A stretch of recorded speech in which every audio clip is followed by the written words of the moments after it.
Hello everyone, welcome to my next video on Daffodils by William Wordsworth. This is a very interesting poem that has been prescribed for your syllabus, and once you start reading it, even if you read it out of the context, out of the syllabus, all of a sudden it will give you a sense of calmness. It will calm your agitated nerves, and that is what I also seek to explain here in this poem. How is it going to calm your nerves, how it is going to act as a balm to your troubled soul, to your troubled mind. I'm going to explain that. And this poem by itself is a very simple poem, and I am sure you will not face much difficulty while reading this poem. So all the materials are presented right before you here in this channel, One Stop All Poetry Solution. And once you just open this video, once you start playing this video, you open this channel and start playing it, you will see that all the notes are there at your fingertips. So let's not waste much time and start with that explanation straight away. So you must have heard of the daffodils in some other format. Can you tell me how? Yes, right. It is also popularly known as I Wandered Lonely as a Cloud. It was published in the segment or the collection titled Poems in Two Volumes by William Wordsworth. When Wordsworth and Dorothy, his sister, came across a long belt of daffodils while walking along Glencoyne Bay, Ullswater, in the Lake District, England, the scenery triggered deep feelings in the poet, that is Wordsworth, which ultimately resulted in the poem. Written sometime between 1804 and 1807, this poem was revised again in 1815. In the new version, Wordsworth replaced dancing with golden, along with beside, 10,000 with fluttering, laughing with jocund, and added a stanza between stanza 1 and 2. So you will find these words there in the poem also, but there were addition of words too, as I mentioned just now. So let's start. And one more thing you should keep in mind is that this poem is a representative of Romanticism in English literature. Among the various periods in the English literature, the Romantic period is prominent one of them, and I'm not going to go into much details because it would take a long time and you will not need so much immediately for your school exams, but surely we can discuss about it when our exams are over and you also have free time. Alright, so without wasting much time, let's start. I wandered lonely as a cloud. So I here refers to the poet, and wandered means walking aimlessly. So lonely as a cloud again, simile at the very first line, that floats on high over the vales and hills, when all at once I saw a crowd, a host of golden daffodils beside the lake, beneath the trees, fluttering and dancing in the breeze. So this is a very pleasant picture that is presented before us by the poet. And he is at the very first line, in the very first line, he is comparing himself with the clouds, wandering aimlessly, just as the clouds. Here there are two words that I have highlighted as A and B. The poet personifies these two words, and these words suggest the good quantity of the daffodils that was noticed by the poet. When all at once, here this phrase is important because it is something that he notices, the daffodils, he notices suddenly. But the scenery was not something shocking. Though he noticed it suddenly, it was pleasant, and therefore it suggests pleasantness. Where all did he notice the daffodils? Beside the lake, beneath the trees. And how was their movement? Their movement was similar to that of a bird or any winged creature, fluttering. That is how fast a bird moves or flaps its wings, fluttering, like a butterfly, and dancing in the breeze. As a human being dances, the flowers are also as if seemingly are also dancing in the breeze. Continuous as the stars that shine and twinkle on the Milky Way, they stretched in never-ending line along the margin of a bay. 10,000 I saw at a glance, tossing their heads in sprightly dance. So as we move to the second stanza, here we see that the comparison with the stars may have a greater implication in indicating that the flowers are heavenly as the stars. The flowers were visible as far as the poet could see along the shoreline of the bay, as you see clearly stated in the second stanza, and that is the primary reason why he uses the phrase never ending line. This is very important. This is of primary importance that he uses this phrase never ending line. As much as it is visible, the poet is able to see, but before after that it is not visible. That means the daffodils are spread over a wide expanse. Now here again I have referred to it as A and B. I have highlighted these two words. The primary aim of highlighting is that to show you the everlasting impact that the daffodils had on the poet. And one more thing that I have personally observed is that as the flowers were not steady but fluttering in the breeze, in the second stanza, the unsteadiness is equal to the twinkling of the stars in the Milky Way. It is the movement, continuous movement of the stars in the Milky Way also, the other elements that are present, the gases and you just name it and all. So with the impact of these elements, we see that the stars are twinkling, and that is how the flowers can also be said that their movement due to the breeze, or sometimes the trees are swinging, or whatever it is, due to the presence of any number of elements, but presently it is just the breeze that is causing the movement of the daffodils.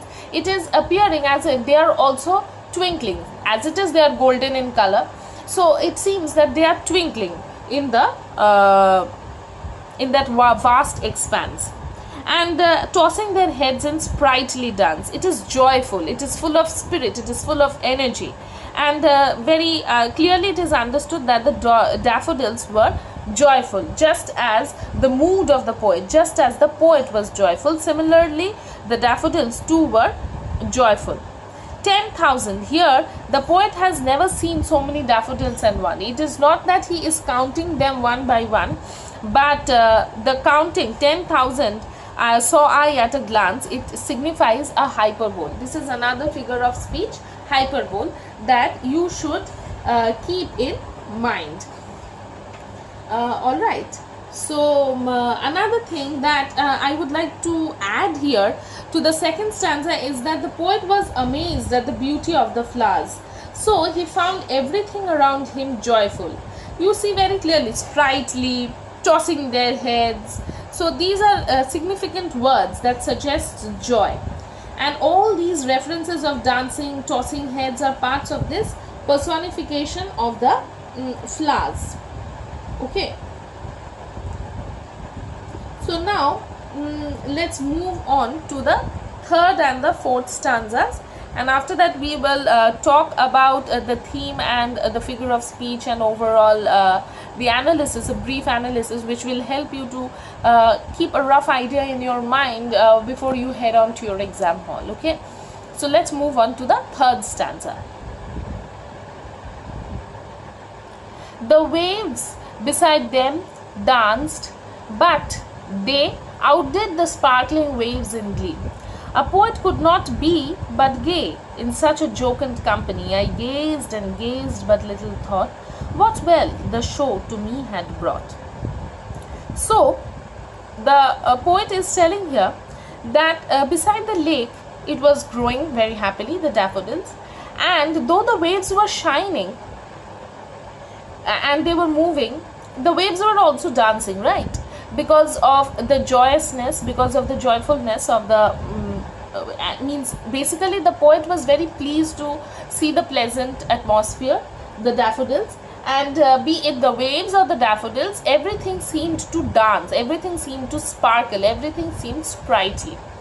But whatever it was, the waves of the daffodils could not outshine the color, the energy, the beauty, the joy of the daffodils. And that is why he tells that they outdid, the flowers outdid the sparkling waves in glee, in happiness, out of joy. A poet could not but be gay, so there was no other option but to be happy.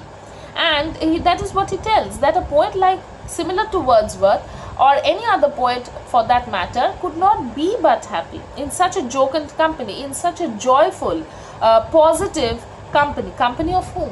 The daffodils. I gazed and gazed. This is a repetition that the poet has used here, and here it signifies that he was mesmerized. But little thought what wealth the show had to me had brought. So it was a huge treasure to him, and the treasure was not on terms of material wealth. It was happiness and pleasant memory that was much more valuable than material gains that anyone or any one could achieve, anyone could gain or achieve. So what wealth the show to me had brought? It was a show, it was a display of the daffodils that had pleased him, and he had acquired immense wealth, valuable wealth that could not beat even the material wealth. It was something invaluable. So here this line is very important because this is where we also get, because it will draw us to the fourth stanza, where his idea of words, I'm not quoting them, but I'm just trying to paraphrase it, the words recollected, or the thoughts that are penned down, that were recollected in tranquility. A powerful force of emotions that is that tries to get out of your one's pen, a poet's pen, when the thoughts are recollected in tranquility.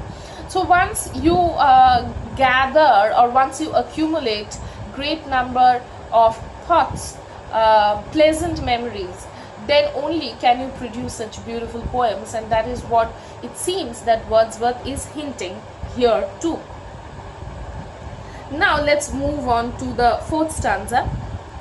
For oft when on my couch I lie, see, just as I told, that now he is in his tranquil state of mind. He is at peace. He is relaxed. For oft when on my couch I lie in vacant or in pensive mood, they flash upon that inward eye which is the bliss of solitude. And then my heart with pleasure fills and dances with the daffodils. So the poet here begins the fourth stanza quite interestingly by reasoning. And he's telling that when I am at my leisure, when I am just lying on my couch without thoughts or in thoughtful mood, when I'm thoughtful, intention, engrossed in thoughts, or when I'm just lying just like that without any thoughts, vacant, then he's telling that he imagines the daffodils. And it is a memory that is going to remain with him forever, which is the bliss of solitude. So the image of the daffodils that appears in the imagination, the eyes of his imagination, which he visualizes with the eyes of the imagination, that appears as a blessing of staying alone. And then my heart with pleasure fills and dances with the daffodils. So the intensity of the poet's imagination, the feelings, is very clearly expressed here. One thing that you must notice here, that Wordsworth was quite aware of the appropriateness of the idea of the daffodils which flash upon that inward eye, because in his 1815 version, just make sure that you note it, because it will help you for understanding the poem better. Because in his 1815 version he added a note that commented on the flash as an ocular spectrum, something that Coleridge in Biographia Literaria, both of them compiled it together in 1817, acknowledged the concept of this visual spectrum as something well known. Okay, and it appears in the mind, within the mind. It is something that poets are quite familiar or acquainted with. So that is what and how it appears in the mind's eye. And all over, the poet is simply mesmerized by the daffodils. So that is what has resulted in such a beautiful poem as the Daffodils. Alright, I hope I have been able to reach out to you in terms of the explanation and critically analyzing each and every word that has been presented here. Now, I would like to throw a little bit of light on the title and the theme of the poem. The title, The Daffodils, is a very simple word which you understand, and it reminds us of the arrival of life, spring season, significant of the spring season. And when the field is full of the daffodils, be it the surroundings, be it the lake, so everything is pleasant, and pleasantness is quite similar or synonymous with spring. And they are yellow because they are golden in color. If you have seen images of daffodils, I am sure you will be able to understand the comparison. So a bunch of daffodils here signifies or symbolizes the joy and the happiness of life. The theme of the poem Daffodils is a collection of human emotion inspired by nature that we may have neglected due to our busy lives. In our busy lives, how much do we turn actually to nature and appreciate it? Very few do that, isn't it? So the daffodils imply beginning or rebirth for human beings, blessed with the grace of nature. The arrival of daffodils in the month of the March or the spring season, wherever it is welcome and an enjoyable time to appreciate them. Like many of Wordsworth's poems, the central idea of daffodils is the beauty of nature. Even if you read Wordsworth's Tintern Abbey, this idea is highlighted once again. The speaker encounters a field full of daffodils waving in the breeze and is overcome with delight watching them.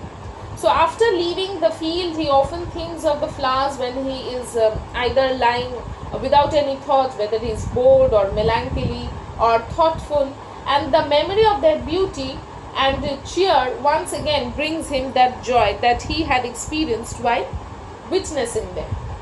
So at the beginning of the poem, how does he begin? He is feeling lonely, probably sad, we don't know.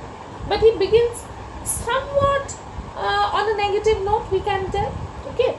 So as he walks along, he sees a large area of these daffodils and the sight of the flowers on the shore, their reflection, it cheers him greatly. So to this poet, our William Wordsworth, these flowers are not just pretty. They are cheerful, they are joyous company that is capable, the flowers have the power, they are capable of dragging him out of that loneliness that he was experiencing. And the poet finds that the memory of the sight of these daffodils stay with him. The memory stays with him, giving him companionship, joy when he is vacant or in pensive mood. This is very important line of the fourth stanza. And the central idea of the poem is the expression of the comfort and the cheering that the author finds in the beauty of by observing these host or the crowd of the daffodils. Clear?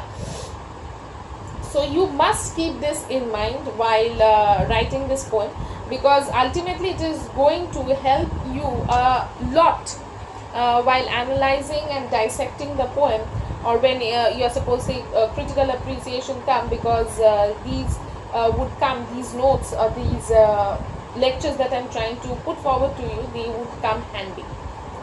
So the themes of nature, spirituality, memory, cheerfulness, joyousness, they are very recurrent, and you will see that throughout the poem it is like tied together.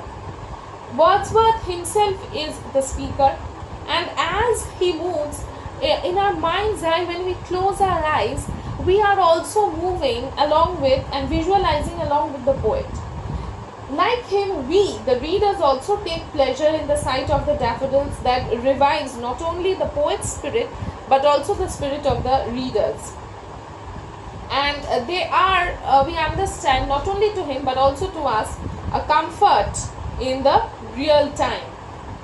So that is what draws us to the end of the poem, and I would like to end a little bit with the figures of speech, just a brief overall, just idea. So the figures of speech include similes, I have already explained, hyperboles, personification and allusion. Allusion to is that of the Milky Way, personified, host, crowd, and like dancing. So that is how we get the personified. Similes are used since the poet alludes himself to an aimless cloud. The daffodils have been compared to the cluster of stars in the Milky Way. the hyperbole is used to, explicate the situation. 10,000 daffodils. So you are not counting one by one, it is 10,000, but the magnitude, the huge number, that is by hyperbole. And the allusion of the stars to the daffodils, just as I mentioned. So another very interesting figure of speech that is used here is, you may not have come across it earlier, is anthropomorphous. Anthropomorphous. Anthropomorphous. It is used to create a human portrayal of Mother Nature in this instance. That is the primary thing. So it is nature, nature, nature all around. Nature that is not harsh, nature that is not cruel, but subtle, soothing to the nerve that is agitated. I hope you you have enjoyed the poem. I'm not very good at advertising that. Just like, share, and subscribe. Though I tell this at the end of the video, because I know, I trust my viewers that they will do the needful once they have watched this video. I'm sure you will like it, and all your doubts and confusion will be cleared. So that's it for today, and bye until we meet next time. Happy learning.